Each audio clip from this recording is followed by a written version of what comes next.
আধারে ঘোর তুই যে মা আলো। Hi guys, welcome back to my channel. তোমরা সবাই কেমন আছো? তো আজকের দিনে কিন্তু খুবই স্পেশাল, সবার আগে এটাই বলবো।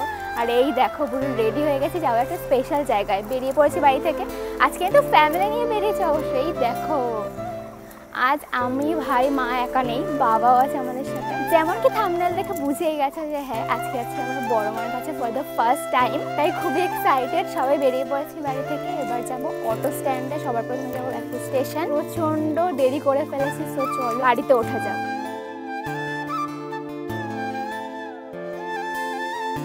এসে পড়েছি স্টেশন, বাট অলরেডি এক ট্রেন লেট। কারণ এতটাই কি বলবো, খারাপ হয়ে গেছে মুডটা। এমনি তো আমাকেই শুনতে হবে, কারণ আমি লেট করি। বাই দ্য ওয়ে, আজকে তো আমাদের সাথে আছে আমার শাশুড়ি মা, সেটাও তোমাদের দেখাবো। বাট একটু আগে রেস্ট নিই, কারণ যেহেতু ট্রেনটা চলে গেলে সবার মুডটা অফ হয়ে গেছে। আর এত সকালে আর কত তাড়াতাড়ি করবো, সবাই আমাকে বলে তাড়াতাড়ি করতে। এটা সত্যি, এত সকালে এত তাড়াতাড়ি বেরিয়ে কি করে আমাদের ট্রেন মিস হয়ে গেল আমরা সত্যি বুঝলাম না। তবে যেহেতু নৈহাটির গাড়ি অ্যাভেলেবেল, তাই আমরা কিছুক্ষণের মধ্যে আবারও ট্রেন পেয়ে যাই আর একবারে ট্রেনে উঠে বসে পড়ি। আর ট্রেনে একদমই ভিড় না থাকায় আমরা খুব তাড়াতাড়ি পৌঁছে যাই। আমরা নেমে গেছি। জানি না তোমরা পেছনের ব্যাকগ্রাউন্ডে তো বুঝতে পারছো কিনা, তাই তো মা খুশি। সো নৈহাটির বড়মার কাছে পুজো দিতে এলে ফার্স্ট কাজ সেটা হচ্ছে পুজোর ডালা কেনা। আর এই ডালা কেনার জন্য অনেক মানুষ তোমার সামনে এসে ভিড় করবে। তবে ডালা কেনার সময় কিন্তু আমরা পুরোই ঠকে যাই, কারণ আমরা ভালো জায়গা থেকে নেবো এটা ডিসাইড করেছিলাম। আর এই ভালো জায়গা থেকে নিতে গিয়ে আমাদের বেশি দামে কম জিনিস দেওয়া হয়, যেটা আমরা যদিও পরে গিয়ে বুঝতে পেরেছি, বাট তখন আর আমাদের কোনো উপায় ছিল না। ফাইনালি আমরা লাইনে দাঁড়িয়ে পড়েছি গাইস। আর প্রচন্ড লাইন, এত সকালবেলা এসে আমি ভাবিনি এত লাইন হবে। এই দেখো অনেক দূর পর্যন্ত। এই যে আমাদের ডালা রেডি। ঠকে গেলাম মনে হয়। তো যাই হোক, কতক্ষণ দাঁড়াতে হবে জানি না।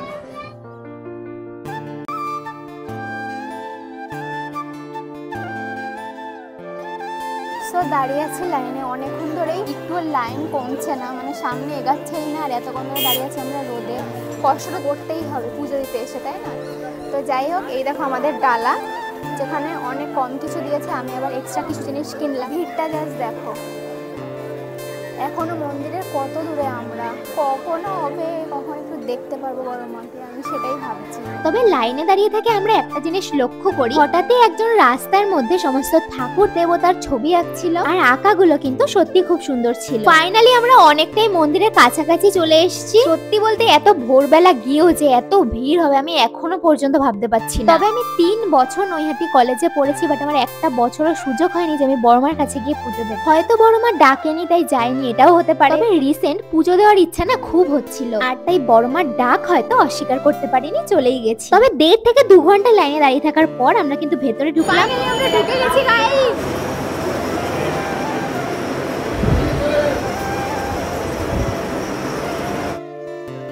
গাইস আমরা এখন জিগজ্যাগ ভাবে যাব। দেখো তোমরা, দেখো আবার এদিক দিয়ে।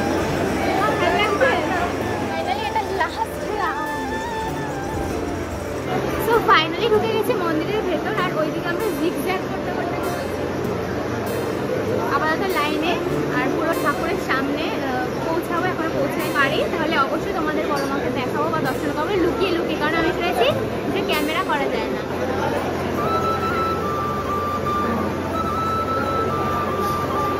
সো ফাইনালি অনেক অপেক্ষার পর কিন্তু চলে এসেছি বড়মার সামনে। আর এইটুকু যে তোমাদের দর্শন করাতে পারবো আমি সেটাও ভাবিনি, কারণ দূর থেকে যদিও ফটো তুলতে দেয়, ভিডিও তো একদমই তুলতে দেয় না। তো ভালো করে পুজো দেওয়ার পর বড়মাকে সব মনের ইচ্ছে জানানোর পর বড়মার কাছে একটা মানসিক করি। তবে কি মানসিক করেছি সেটা এই মুহূর্তে তোমাদের আমি বলতে পারবো না, সেটা পূরণ হলে একদিন না একদিন তোমরা ঠিকই জানতে পারবে। তবে বড়মা যেহেতু কাউকে ফেরায় না, তাই আমি আশা করছি আমাকেও ফেরাবে না। তবে হ্যাঁ, পুজো দিয়ে যে আমাদের মনটা কত শান্তি লাগছে একমাত্র আমরাই জানি। তো পুজো আমাদের কমপ্লিট হয়ে গেছে আর আমরা এখন যাচ্ছি স্টেশনে। আমার শাশুড়ি যাবে বাড়ি, বাড়ি চলে যাবে আর শাশুড়িকে ছাড়তে যাব। ভেবেছিলাম তাড়াতাড়ি যে উনি যেতে পারবে, আমরা ভাবিনি ট্রেন পাবে বা কিছু। তো চলো ওনাকে ছেড়ে দিই, দেন আমরা দেখি কি কি করবো। বাড়ি যাবো নাকি এখানে থাকবো বা এনজয় করবো। চল। আমার শাশুড়ি মাকে স্টেশনে ছাড়তে আসার পর আমরা সবাই এখানে খেয়ে নিয়েছিলাম চা বিস্কিট, কারণ আমরা যেহেতু পুজো দেওয়া হয়ে গেছে আমরা কিছু খাইনি। আর এমনিতেও যেহেতু উনি বাড়ি যাবে তাই আমরা একসাথেই সবাই চা বিস্কিট খেয়ে নিলাম।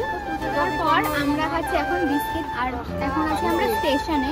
আমার শাশুড়িমা চলে যাবে, তাই ওনাকে দিতে এসেছি সবাই। আর ট্রেনের জন্য অপেক্ষা করছি আর বিস্কিট খাচ্ছি, কারণ আমরা কিছুই খাইনি।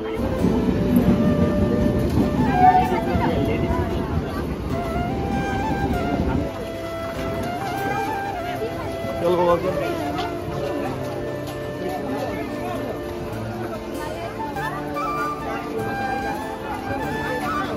যে গাইস যাই দিস হ্যাঁ এটাই বলো ঠিক হয়ে গেল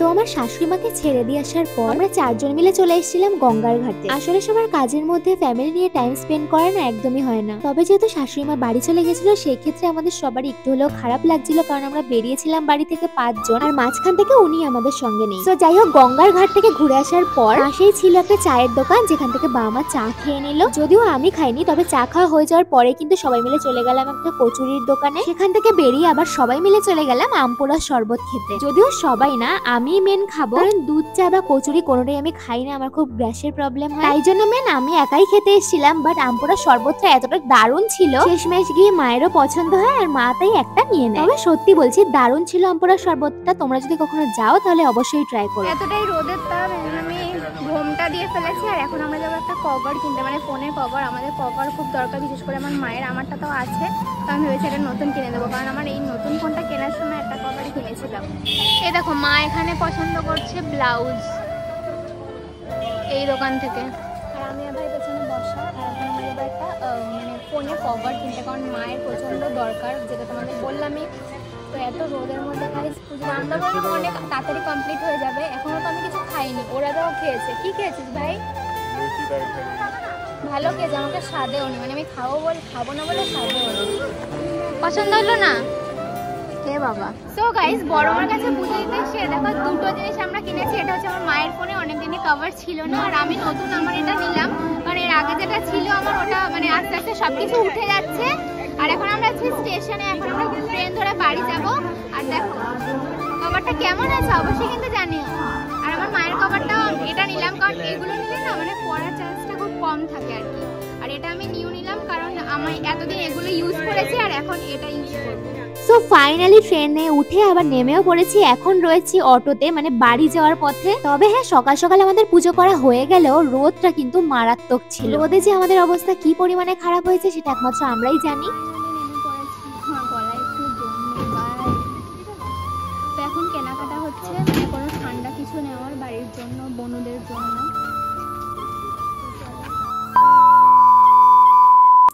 সো ফাইনালি আমরা চলে এসেছি বাড়িতে। শরীরের অবস্থা গরমে এতটাই খারাপ ছিল যার জন্য কোনো ভিডিওই করতে পারিনি। তবে হ্যাঁ, প্রথমে আমি এটাই ভেবেছিলাম হয়তো এই ভিডিওটা আমি আপলোড করতে পারবো না, কারণ ভিডিওর লেন্থটা অনেকটাই ছোট হয়ে গেছে। তবে আজ আবার 2 দিন পর ভিডিওটা অন করছি। রেডি হওয়া দেখে তো এটা বুঝতে পারছো যে আজ কোথাও যাব। আজ যাবো একটা ঈদের মেলায়, যেটা আমার মামাদের দোকানের সামনেই হচ্ছে। তবে হ্যাঁ, তোমরা এটা ভাবতেই পারো যে আমি কেন ভয়েস ওভার দিচ্ছি। আসলে এডিট করতে গিয়ে আমি দেখতে পাই যে আমার কোনো ভয়েসই ক্যামেরায় ক্যাপচার হয়নি। তো যাই হোক, চলো আমি তো রেডি হয়ে গেছি। এরপর ভাই আর মাকে রেডি করি, একবারে রাস্তায় বেরিয়ে তোমাদের সাথে কথা বলবো। যদিও শুনেছি মেলা না, মানে ছোটখাটো কয়েকটা দোকান বসেছে। তবে চলো গিয়েই দেখা যাক যে কেমন কি বসেছে। তো বাই দ্য ওয়ে আমরা সবাই বেরিয়ে পড়েছি, আর যেখানে আমরা মেলাতে যাচ্ছি আর কি, জানি না কেমন মেলা, আমি তো মেলা মেলা বলছি। তো সেখানে আমার মামাদের দোকান। তো মামাদের দোকানটাও তোমাদের দেখাবো, যদিও আগে অনেক আগের একটা ব্লগে দেখিয়েছিলাম পুজোর সময় আগের বছর। তো আজকে আবার দেখাবো। তো চলো, প্রচন্ড লেট হয়ে গেছে, আর একেবারে ওখানে গিয়ে দেন কথা হবে। ভেবে তো ছিলাম আমরা হেঁটে হেঁটে যাবো, বাট রাস্তা শেষ হচ্ছে না। ফাইনালি কিন্তু আমরা চলে এসেছি মেলায়, ঈদের ছোটখাটো মেলায় এসেছি, মানে রাস্তার উপরে জাস্ট বসেছে। আর এটা আমার মা। তো চলো দেখি কি কি কিনি, কারণ এত ঘেমে গেছি। আগে চলে আসলাম মেলায়, তারপর মামার দোকানে গিয়ে ফুচকা সমস্ত কিছু খাবো, তারপর আমাদের মামার দোকানটাও ঘুরে দেখাবো। জানি না কত কিছু শোনা যাচ্ছে। তো ফাইনালি এই দুটো জিনিস আমার পছন্দ হলো, আর এই দুটো নিলাম। আর এরপর চলো অন্য একটা দোকানগুলো দেখি, এক দোকান দেখি নেবো নাকি তাই। এই দেখো কয়েকটা দোকান বলতে বলতে কিন্তু ভালোই দোকান বসেছে, মানে এতটা যে বসবে আমি সত্যি ভাবিনি। আমার মামারা বলেছিল যে 2-3টে দোকানে বসেছে, বাট এতগুলো দোকান দেখে আমার মনে হচ্ছে আমি সত্যি এসে লস করিনি। পুরোপুরি কনফিউজ। ও মা, দেখো তো ছোটটা ভালো লাগবে না বড়টা? ছোটটাই হবে।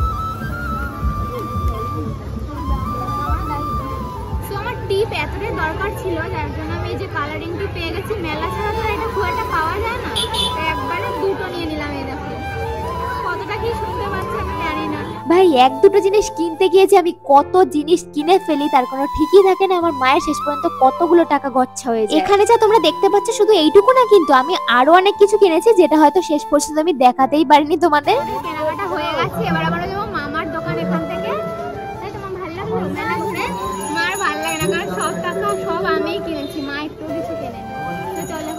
খাওয়া দাওয়া করা যায়। এই দেখো তোমাদের আমি বলেছিলাম আমার মামাদের দোকান দেখাবো, আর মামাদের দোকানের অপোজিটে ওই দিকে হচ্ছিল ঈদের মেলা। ফাইনালি চলে এসেছি মামাদের দোকানে। এবার তোমার মামারা কাজ করছে অলরেডি, আর কিছু শোনা যাবে না। আজকে মাইক নিয়ে বেরোয়নি, তার মধ্যে কিছুই শোনা যাবে না। এই দেখো আসতে না আসতে মামা আমাদের জন্য এক প্লেট পুরো ঘুগনি রেডি করছে। তো মামার দোকানে আসার পর এত বড় একটা ঘুগনি দিয়েছে, তার কারণ আমরা তিনজনেই খাবো, আর ঘুগনি পুরো শেষ। দেখো পুরো ঘুগনি শেষ, আর আমাদের একদম বড় থালা দিয়েছে যাতে আমরা তিনজন মিলে খেতে পারি। চলো খেয়ে দেখো।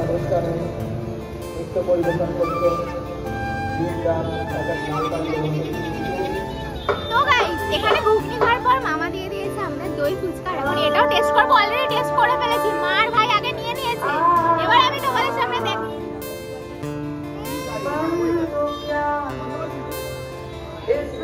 এটা আমার অল টাইম ফেভারিট। দই ফুচকা খাওয়ার পরে কিন্তু মামাদের দোকান ফাঁকা ছিল, তাই দাঁড়িয়ে পড়েছে ফুচকা খেতে। মেলা ঠেলা ঘুরে খাওয়া দাওয়া করে আমাদের যে দিনটা এতটা ভালো কাটবে সত্যি ভাবিনি। হয়ে গেছে আমাদের সমস্ত খাওয়া দাওয়া আর মেলা ঘোরাও, আর এখন আমরা বাড়ি যাবো। বাড়ি মানে গাড়ির জন্য ওয়েট করছি। তো চলো আজকে কেমন ঘুরলাম, মানে এতটা ভালো আমি ভাবিনি এতটা অন্তত বেলবো। আসলে আমাদের খাওয়া দাওয়া করে এতটাই লেট হয়েছে যে আমরা এত রাতে এইটুকু গাড়ি অ্যারেঞ্জমেন্ট করতে পারলাম। তো এখন আমরা যাচ্ছি বাড়ি। আর কিভাবে আমরা বসেছি, মানে যদি গাড়িটা একটু ছোট পেয়েছি, তো আমরা বসেছি কিভাবে দেখো। এই দেখো ভাই টোটালি আমার আর মার মাঝখানে বসেছে, আর আমরা এইভাবে এখন মানে এইভাবে বাড়ি যাবো। খুব একটা অসুবিধাও হচ্ছে না, কারণ আমরা রোগা রোগা তিনজন, তাই তো না? তো চলো। তো গাইস ফাইনালি আমরা রোড থেকে নেমে পড়েছি, এখন হাঁটছি বাড়ির পথে।